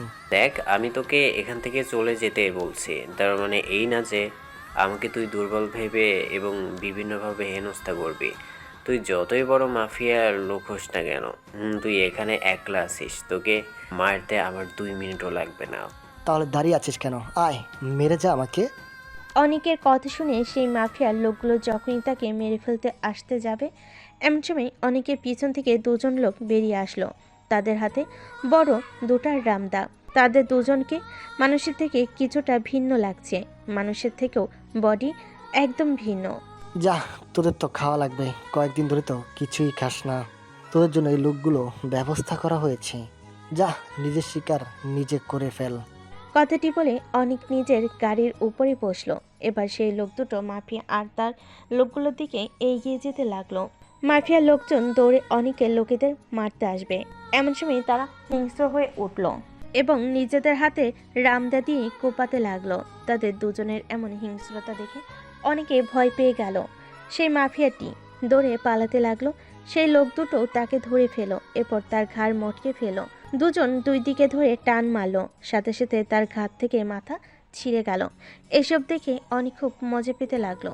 তারা কাঁচা মাংস চিবিয়ে খেতে লাগলো। সবাইকে মারা হয়ে গেলে অনেক তাদের কাছে আসলো এবং বলল, তোমাদের উচিত তোমাদের জায়গায় ফিরে যাওয়া। তোমরা চেয়েছিলে তাজা মানুষের মাংস খেতে, তাই আমি সেটাই করেছি। আমার কথা শুনে এখান থেকে চলে যাওয়া উচিত। ঠিক আছে বস, আমরা এখান থেকে চলে যাচ্ছি। দরকার পড়লে আমাদের আবার ডাকবেন বস। এমন তারা তাদের মাংস এবং রক্ত খেতে পারলে তো আমরা যে কোনো কাজ করতে রাজি আছি। সেই লোক দুটো সেখান থেকে চলে গেল আর অনেক মনে মনে বলতে লাগলো যে আমার সাথে পাঙ্গা নিবে তাকে এমনভাবে ধ্বংস করে দিব আমি। কত করে বললাম যে আমার হয়ে কাজ কর, কিন্তু শুনলি না। এখন নিজের জান দিয়েছিস, খেসারত দিতেই হলো।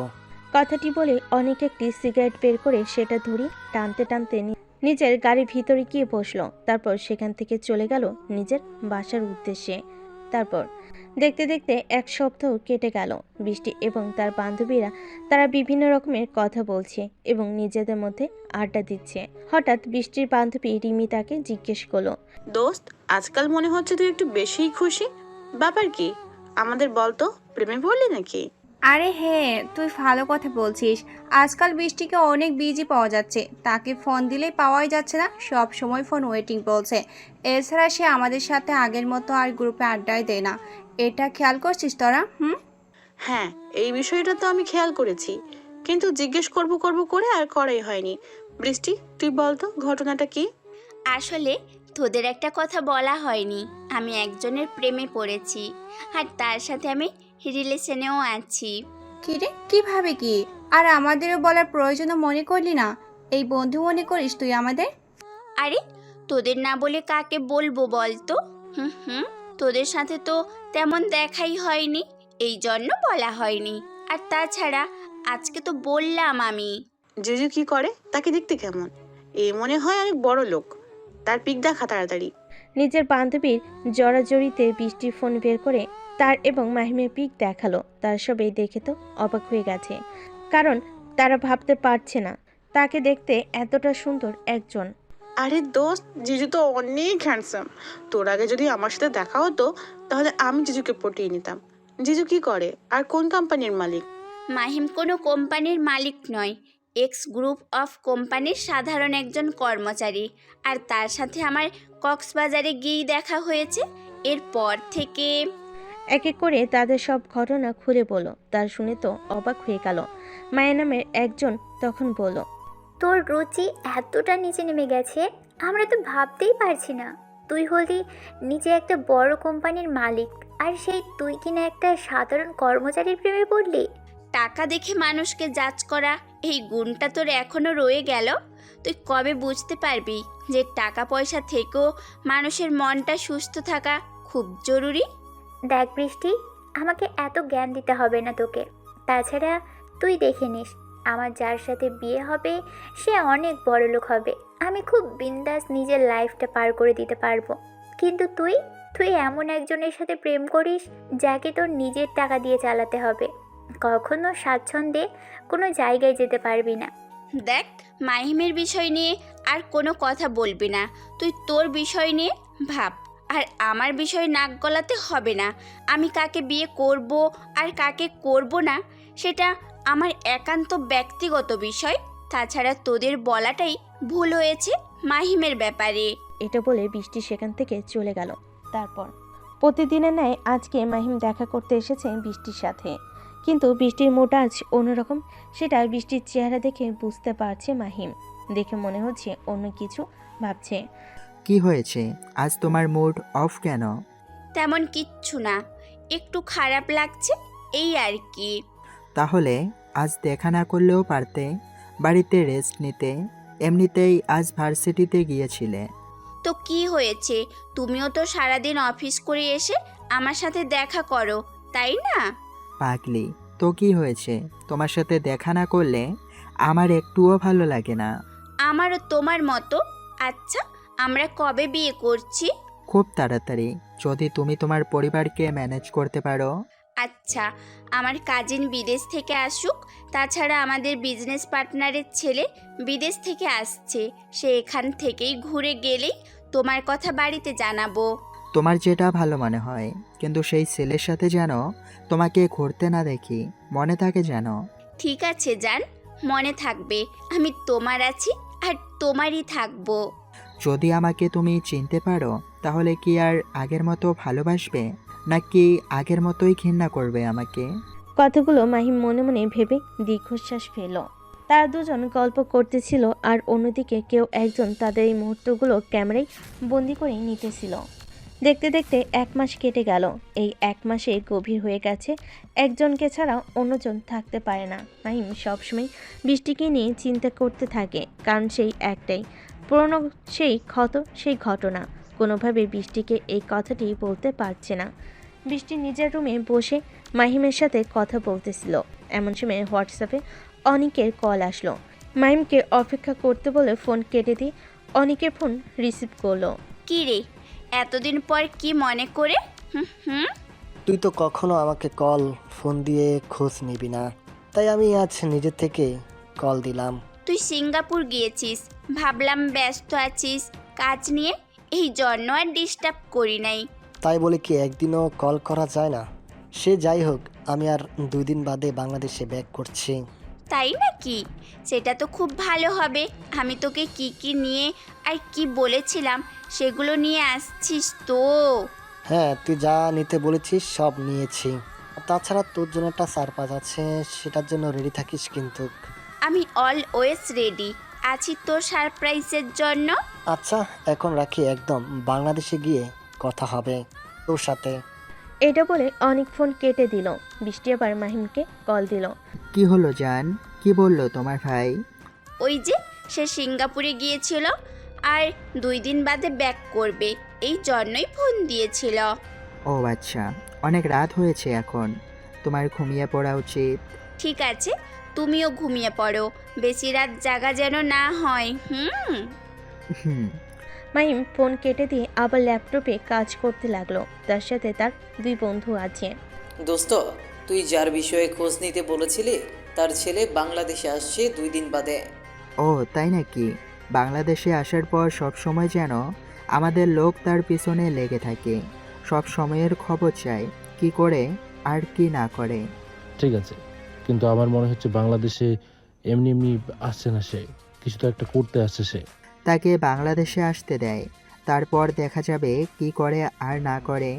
এখন তো দেশে যেই কাজটা দিয়েছি সেটা কমপ্লিট করে আমাকে মেইল কর। আর একটু বাকি আছে, তারপর তোর কাজ কমপ্লিট হয়ে যাবে। কিন্তু তুই কিন্তু তোর কাজ কমপ্লিট করতে পারিসনি। আমি আবার কখন আমার কাজ আনকমপ্লিট রাখলাম? ওই যে বৃষ্টিকে এখনো সত্যি কথা বলতে পারিসনি। যখন নিজে থেকে কিছু জেনে যাবে তখন কিন্তু খুব মুশকিল হয়ে যাবে। পরিস্থিতি তখন সামাল দিতে পারবি তো? আমি তার সামনে গিয়ে ওই কথা কখনো বলতে পারছি না। ওই ঘটনার বিষয় কিছু বলবো, তখনই আমার ভিতর থেকে কিছু একটা বাধা দিচ্ছে। সব বাধা অতিক্রম করে নিজের মনের কথা বলে দে যে তুই তার বাবাকে খুন করিসনি। হ্যাঁ, সব প্রমাণ একসাথে দেব ভাবছি, খুব তাড়াতাড়ি, আর মাত্র কিছুদিন। তোর যেটা ভালো মনে হয় সেটাই কর। নিজেদের ল্যাপটপে কাজ করতে লাগলো। মাহিমের কাজে বেশি ফোকাস নাই, কিন্তু তার মন চলে যায় অন্য কিছুতে। তারপর অনেক বসে আছে একটি টেবিলে, আর টেবিলের ওপর পড়ে আছে অনেকগুলো ফটো, আর সেই ফটোতে রয়েছে মাহিম এবং বৃষ্টির ছবি। বৃষ্টি এতদিন কি করেছে আর না করেছে সেই সকল কিছু ফটো এখানে রয়েছে। অনেক বিদেশে আসার আগেই তার লোক ঠিক করে রেখেছিল যেন সবসময় বৃষ্টির উপর নজর রাখে, আর তার এই ছবিগুলো ইমেল করে পাঠিয়েছিল অনেকের লোকের কাছে, আর সেই লোকগুলো ছবিগুলো প্রিন্ট করে অনেকের কাছে পাঠিয়ে দিয়েছে। আমি বিদেশে আসতে না আসতে একটা জোগাড় করে নিয়েছে বৃষ্টি। কত আশা ছিল দেশ থেকে গিয়ে তাকে আমি নিজের মনের কথা জানিয়ে দেব, কিন্তু কে জানতো আমি যাওয়ার আগে নতুন কারোর সাথে সে রিলেশনে জড়াবে। কে ছেলে? এক এক করে অনেক সবগুলো ছবি দেখতে লাগলো। ছবি দেখে বুঝতে পারলো যে এই ছেলের সঙ্গে বৃষ্টি কক্সবাজারে গিয়ে দেখা হয়েছিল, আর সেখান থেকে পরিচয়। অনেক রেগে তার লোকেদের কল করলো। তোদেরকে একটা কাজ দিয়েছিলাম, সেটা তো করতে পারিসনি। আমি তোদেরকে বলেছিলাম যে বৃষ্টির আশেপাশে যেন কোনো ছেলে না যায়, কিন্তু সে তো এখন একটা ছেলেকে নিয়ে ঘুরে বেড়াচ্ছে। আসলে বস, তোদের কোনো কথা শোনার টাইম নেই আমার। তোদের কাছে একটা ছবি পাঠাচ্ছি, আমি দেশে ফেরার আগে সে ছেলেটির লাশ দেখতে চাই। যদি সেটা না করতে পারিস আমি তোদেরকে মেরে ফেলবো। আচ্ছা বস, ঠিক আছে, তাকে মেরে তার লাশের ফটো আপনার কাছে পাঠিয়ে দেব। মুখে বড় বড় কথা বললেই হয় না, কাজটা করে দেখা। এটা বলেই অনেক ফোন কেটে দিল। ফোন কেটে এসে মাহিমের ছবিটা খুব মনোযোগ সহকারে দেখতে লাগলো। বৃষ্টির সাথে দেখা করে মাহিম বাসা থেকে ফিরতেছিল নিজের বাইক নিয়ে। এমন সময় তার বাইকের সামনে একটি রড এসে বাড়ি লাগলো। সাথে সাথে মাহিম বাইক থেকে ছিটকে সামনে গিয়ে পড়ল। মাহিমের মাথা থেকে রক্ত পড়ছে, তার কপাল ফেটে গেছে, হাত পা ছিলে গেছে। মাহিম আস্তে আস্তে উঠতে গেলে তখনই সে খেয়াল করলো তার আশেপাশে থেকে অনেকগুলো লোক তাকে ঘিরে রয়েছে। আস্তে আস্তে মাহিম তাদের মুখের দিকে তাকালো, কিন্তু তাদের মুখ দেখতে পারল না, কারণ মুখ কালো কাপড় দিয়ে ঢাকা আছে। আপনারা কারা আর আমাকে এমন ঘিরে রয়েছেন কেন? আমার তো মনে হয় না আপনাদের সাথে আমার কোনো শত্রুতা আছে। তোর সাথে আমাদের কোনো শত্রুতা নেই, কিন্তু আমাদের বস আমাদের হুকুম দিয়েছে তোকে যেন শেষ করে ফেলি, তোকে জানে মেরে ফেলি। কে আপনাদের বস আর কোন কারণে আমাকে মারতে চায়? সেটা তোকে বলতে বাধ্য নই। আমরা আমাদের কাজ করব, তুই শুধু বসে বসে মার খেয়ে যা। মাহিম উঠতে গেল, কিন্তু পারল না। আর পারবে কিভাবে? তার হাতে পায়ে তো আঘাত লেগেছে এবং মাথা থেকে রক্তক্ষরণ হচ্ছে। সবে মাহিমকে গণপিটুনি দিতে লাগলো। একলা মাহিম তাদের সাথে কোনোভাবেই পারছে না। মারতে মারতে মাহিমের অবস্থা এমন করে ফেলেছে যে তার উঠে দাঁড়ানোর শক্তি নেই। হঠাৎ একটা লাইটের আলো তাদের দিকে আসছিল। আলোটা দেখেই লোকগুলো মাহিমের পেটে কয়েকবার ছুরি আঘাত করে সেখান থেকে দৌড়ে পালিয়ে গেল। এমন সময় বাইক নিয়ে সেখানে পুলিশের পোশাক পরে একটি ছেলে আসলো। মূলত ছেলেটি হলো পাশের থানার এসিপি, যার নাম রাজ। সামনে তাকিয়ে দেখলো যে রাস্তার মাঝখানে একটি ছেলে রক্তাক্ত অবস্থায় পড়ে আছে। সে তাড়াতাড়ি নিজের বাইক দাঁড় করিয়ে ছেলেটির কাছে গেল। ছেলেটির শরীরে অনেক আঘাত। নাকে হাত দিয়ে দেখলো সে এখনও তার শ্বাস প্রশ্বাস চলছে। রাজ তাড়াতাড়ি করে অ্যাম্বুলেন্স ডাকলো।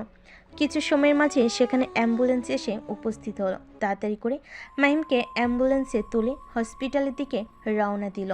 কিছু সময়ের মাঝে মাহিমকে নিয়ে তার হসপিটালে চলে আসলো।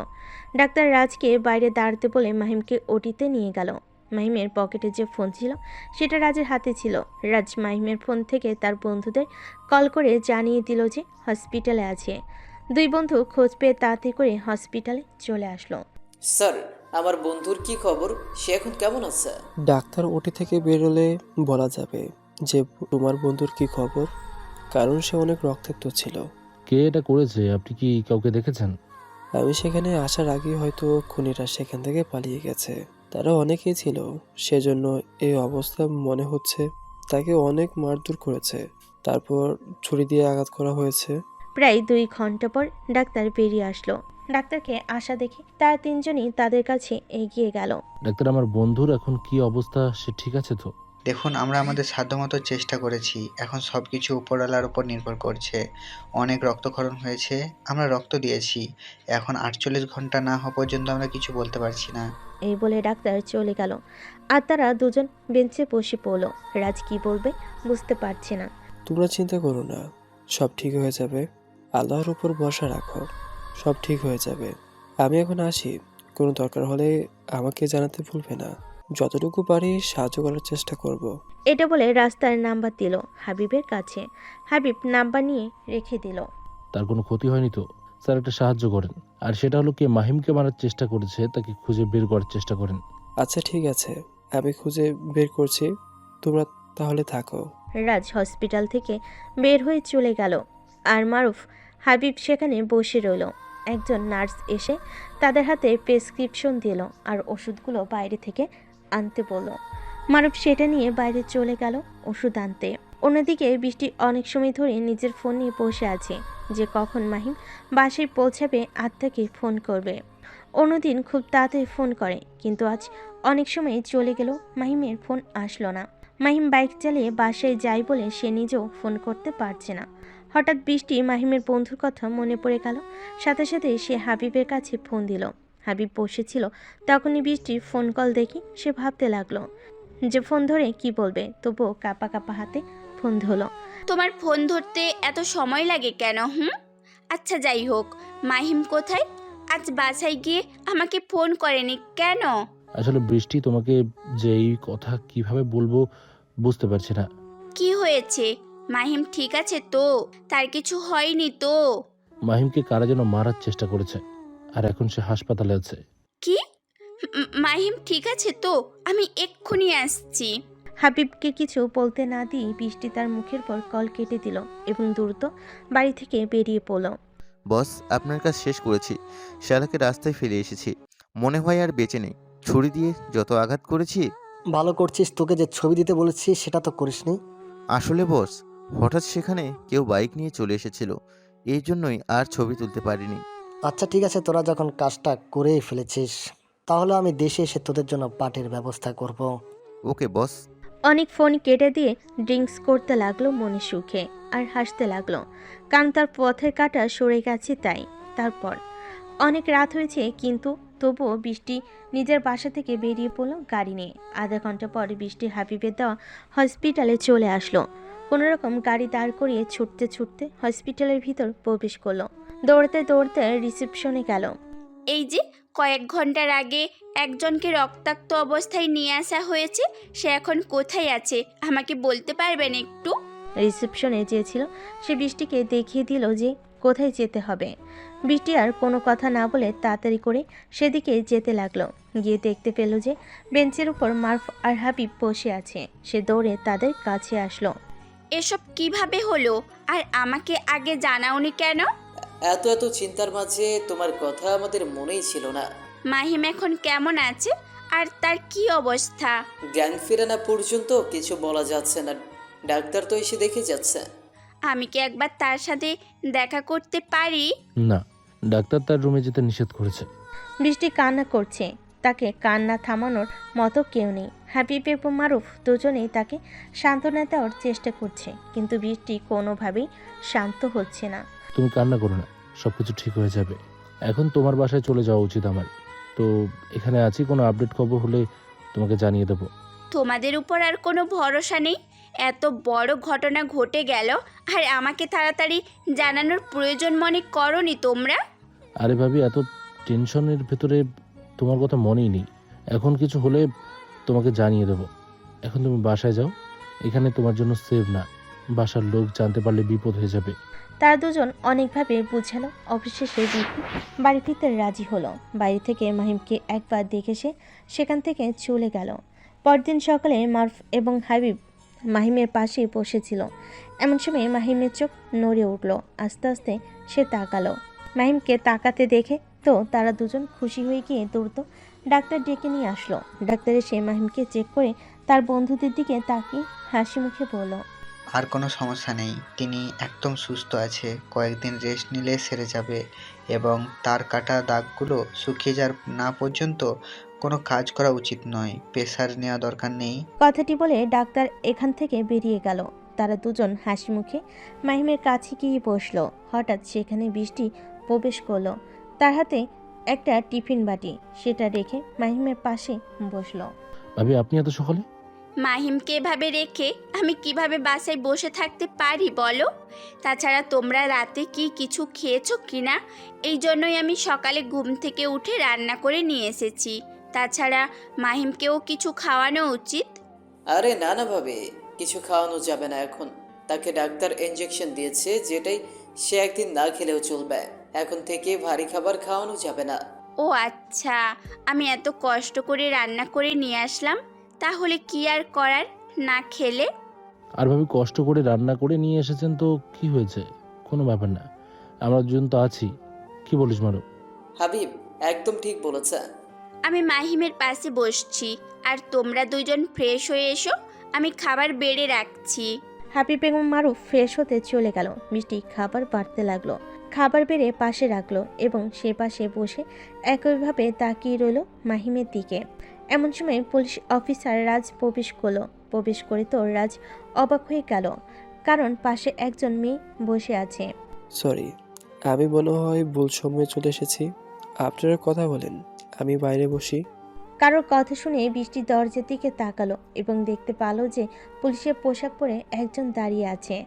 আরে স্যার, কোনো সমস্যা নেই, আপনি আসেন। আপনি কি মাহিমকে কে মেরেছে সেটা তদন্ত করতে এসেছেন? আরে এই স্যারটি তো মাহিমকে হাসপাতালে নিয়ে এসেছে।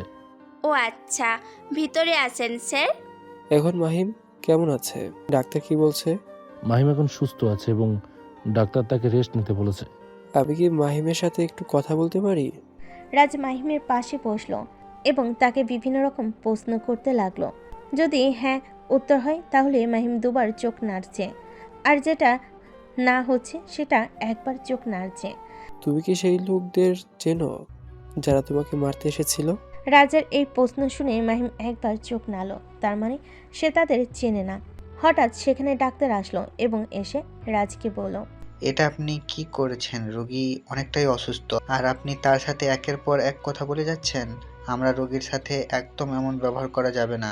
তাকে কে মারার চেষ্টা করেছে এটা যদি তার থেকে না জানতে পারি, তাহলে আমরা কোনোভাবেই তাকে ধরতে পারবো না। আর তাকে যদি ধরতে না পারি, পরের বার তাকে মারার চেষ্টা করবে না, এটা কি গ্যারান্টি আছে?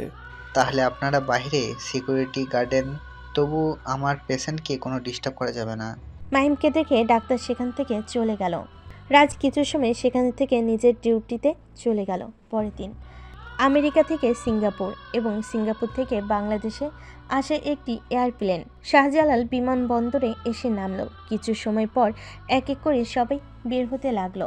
গায়ে কালো কোট, চোখে সানগ্লাস, হ্যান্ডসাম দেখতে ছেলে পেরিয়ে আসলো এয়ারপোর্ট থেকে।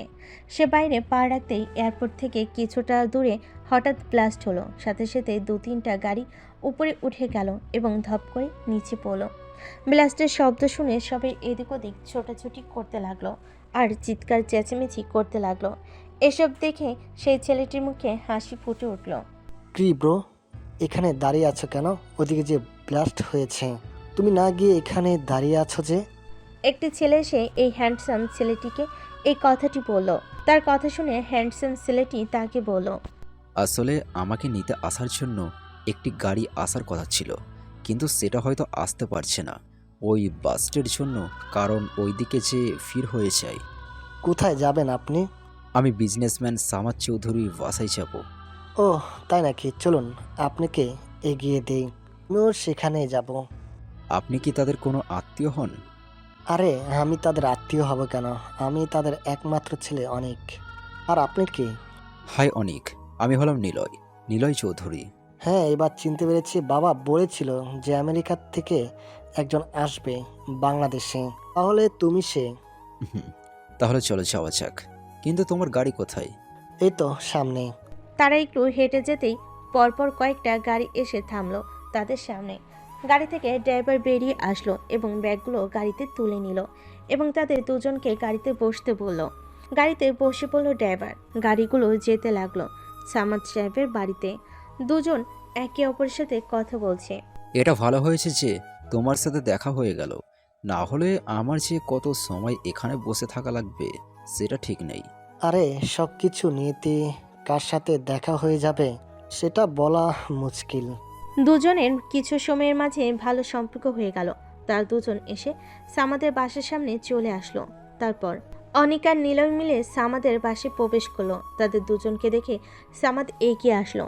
সামাদ এসে অনিককে জড়িয়ে ধরলো। এরপর তিনি নিলয়ের কাছে আসলো এবং তার সাথে পরিচয় করে নিল সামনাসামনি। তোমার আসতে কোনো অসুবিধা হয়নি তো বাবা? জি না আঙ্কেল, কোনো অসুবিধা হয়নি, কিন্তু ওই এয়ারপোর্টের জন্য সাইডে একটু সমস্যা হয়েছে, ব্লাস্ট হয়েছে। হ্যাঁ, সেটা খবরে শুনলাম। আমার দেশটা যে দিনকে দিন এতটা অধঃপতনে যাচ্ছে বুঝতে পারছি না। কিছু খারাপ মানুষ থাকে, তারাই এসব কাজ করে বেড়ায়। যাই হোক, আমার অনেক টায়ার্ড, যদি একবার রুমটা দেখিয়ে নিতেন। অনেক, তুই গিয়ে তোর পাশের রুমটা দেখিয়ে দে, ওখানে সব ব্যবস্থা করে রেখেছি নিলয়ের জন্য। ওকে বাবা। তার দুজন উপরে চলে গেল। তারপর মাইম একটু একটু কথা বলতে পারছে। মুখ থেকে অক্সিজেন মাস্ক খুলে ফেলা হয়েছে। মাঝে মাঝে যখন দরকার পড়ে তখন তাকে দেওয়া হচ্ছে।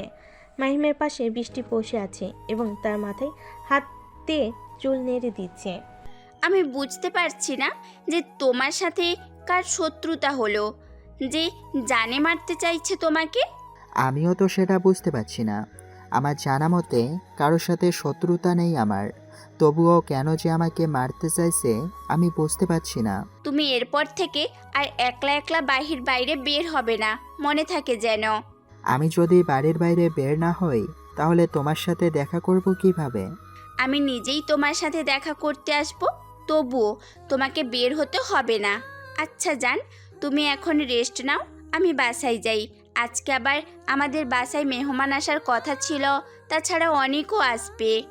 আচ্ছা ঠিক আছে, সাবধানে যেও তুমি, আর যাওয়ার সময় রুমের দরজা বন্ধ করে দিয়ে যেও। মাহিমের থেকে বিদায় নিয়ে বৃষ্টি চলে গেল।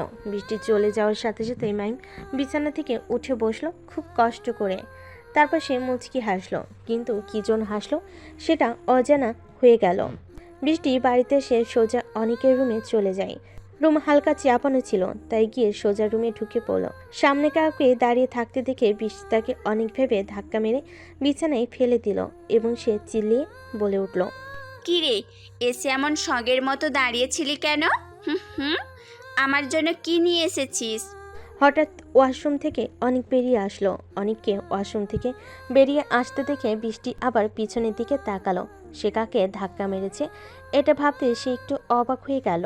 কি রে, তুই যদি ওয়াশরুমে থাকিস তাহলে আমি কাকে ধাক্কা মেরে বিছানায় ফেলে দিলাম? এটা বলে বৃষ্টি যে পিছনের দিকে তাকালো তখন দেখতে পেল যে এক অপরিচিত ছেলে। তাকে দেখতে অনেকটাই হ্যান্ডসাম, কিন্তু সে বৃষ্টির বাড়িতে কিভাবে আসলো আর অনেকের রুমেই বা কি করছে? কিরে, তুই নীলয়কে এমন ধাক্কা মেরেছিস কেন? ও, বুঝতে পেরেছি, তুই আমাকে মনে করে নিলয়কে ধাক্কা মেরেছিস। আমি জানবো কিভাবে যে তোর রুমে অন্য কেউ থাকবে? সরি, আমি বুঝতে পারিনি যে অনেকের রুমে আপনি থাকবেন। ব্যথা পেয়ে থাকলে খুবই দুঃখিত। আরে মিস, কোনো ব্যাপার না, কিন্তু আপনার গায়ে কিন্তু অনেক শক্তি আছে, মানতেই হবে। আচ্ছা, তুই ফ্রেশ হয়ে নে, পরে তোর সাথে কথা বলবো। এটা বলে বৃষ্টি তার রুম থেকে বেরিয়ে গেল। নিলয় দেশে আসার আগে এই পরিবার সম্পর্কে জেনে এসেছে, তাই সে খুব ভালো করে বুঝতে পারলো যে এটা এইবারই মেয়ে, যার নাম বৃষ্টি। ব্রো, মেয়েটাকে দেখতে তো খুব সুন্দর। আমার চোখে সব থেকে সুন্দর নারী এ হলো আমার কাজিন বৃষ্টি। ও আচ্ছা। দেখতে দেখতে কয়েকদিন কেটে গেল। এই কয়েকদিনে মাহিম অনেকটাই সুস্থ হয়ে গেছে। তার শরীরে কাটার আঘাতগুলো অনেকটাই শুকিয়ে গেছে। প্রতিদিন এসে বৃষ্টি তার সাথে দেখা করে যায়। প্রতিদিনে নাই, আজকেও যখন বৃষ্টি বাড়ি থেকে বের হতে যাবে এমন সময় অনিক তাকে ডাক দিল। অনিকের ডাক শুনে আবার বৃষ্টি দাঁড়িয়ে পড়ল। কিরে, কোথা যাচ্ছিস? আজকে কয়েকদিন লক্ষ্য করে দেখছি তুই এই সময় বাইরে থেকে কোথাও চলে যাস, আবার বিকাল হলে চলে আসিস। কাহিনী কি বলতো? আসলে কোনো কাহিনী নেই। কিছু তো একটা আছে, কি হয়েছে আমাকে বলতো। আসলে তোকে আমি সারপ্রাইজ দিতে চেয়েছিলাম, এই জন্যই বলিনি। আসলে আমি একজনকে ভালোবাসি, আর সে খুব অসুস্থ, এই জন্যই প্রতিদিন তাকে দেখতে যাই। বৃষ্টির মধ্যে এমন কথা শুনে তো অনেক অবাক হয়ে গেল। কি বলবে সে বুঝতে পারলো না, তবুও নিজেকে স্বাভাবিক করে তাকে বলল, আমাকে তার সাথে দেখা করিয়ে দিবি না? ঠিক আছে, চল আজকে তোর সাথে তাকে দেখা করিয়ে দিব। ওকে, চল তাহলে। তারা দুজন গাড়ি নিয়ে বেরিয়ে পড়লো মাহিমের বাসার উদ্দেশ্যে। অন্যদিকে নিলয় নিজের রুম থেকে বেরিয়ে পড়লো কোনো এক অজানা জায়গার যাওয়ার উদ্দেশ্যে। মাহিম শুয়ে নিজের বন্ধুদের সাথে কথা বলতেছিল। এমন সময় বৃষ্টি এবং অনেক রুমের ভিতর প্রবেশ করলো। বৃষ্টি এসে মাহিমের পাশে বসে পড়লো। মারুফ একটি চেয়ার এনে দিল অনেককে বসার জন্য। এক সপ্তাহ তো প্রায় হতে গেল, তোমাকে তো আবার ডাক্তারের কাছে নিয়ে যেতে হবে। হ্যাঁ, আগামীকাল যাব, কিন্তু তোমার সাথে এসেছেন ইনি কে? আরে, তোমাকে যে অনেকের কথা বলেছিলাম না, সেই অনেক এটা। বৃষ্টি দুজনে পরিচয় করিয়ে দিল একে অপরের সাথে। অনেক কিছু সময় মাহিমের সাথে হাসিমকে কথা বলে সেখান থেকে চলে গেল কাজের অজুহাত দিয়ে। বাইরে গিয়ে গাড়িতে বসে সে কাউকে ফোন দিল। ফোন দেওয়ার সাথে সাথে অনেকে রেখে বলতে লাগলো, কুত্তার বাচ্চা, রাস্কেল, ব্লাডি হেল, জানোয়ার, তোদের আমি ছাড়বো না। তোরা আমাকে মিথ্যা কথা বলেছিস, আজকে তোদেরকে আমি জানে মেরে ফেলবো।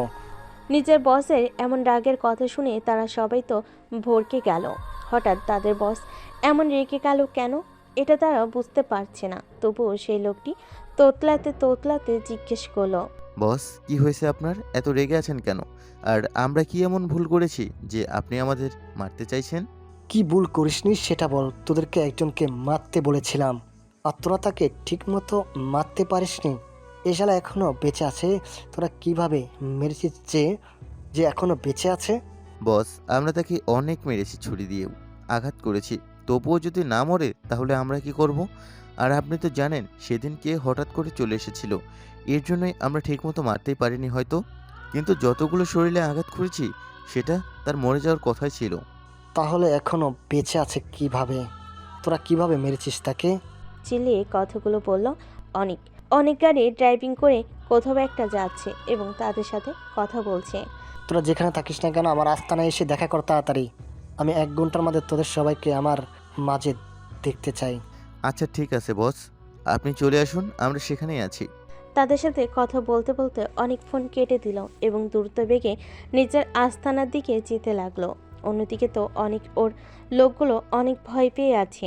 না জানি তাদের বস তাদের সাথে কি করতে চলেছে, হয়তো ভয়ানক কিছু ঘটতে চলেছে।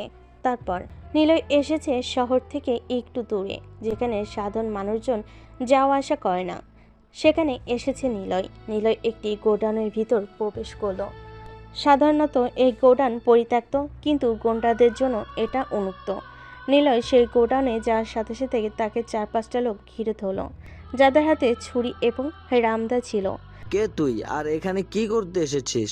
নিজের জীবনের কি মায়া দয়া নেই যে এখানে এসেছিস তুই? আমি এখানে এসেছি নিজের কাজের জন্য। তোদের বসকে খবর দে, গিয়ে বল নিলয় এসেছে। নিলয়ের কথা শুনে তাদের বসের কাছে গিয়ে একজন নিলয়ের নাম বলল।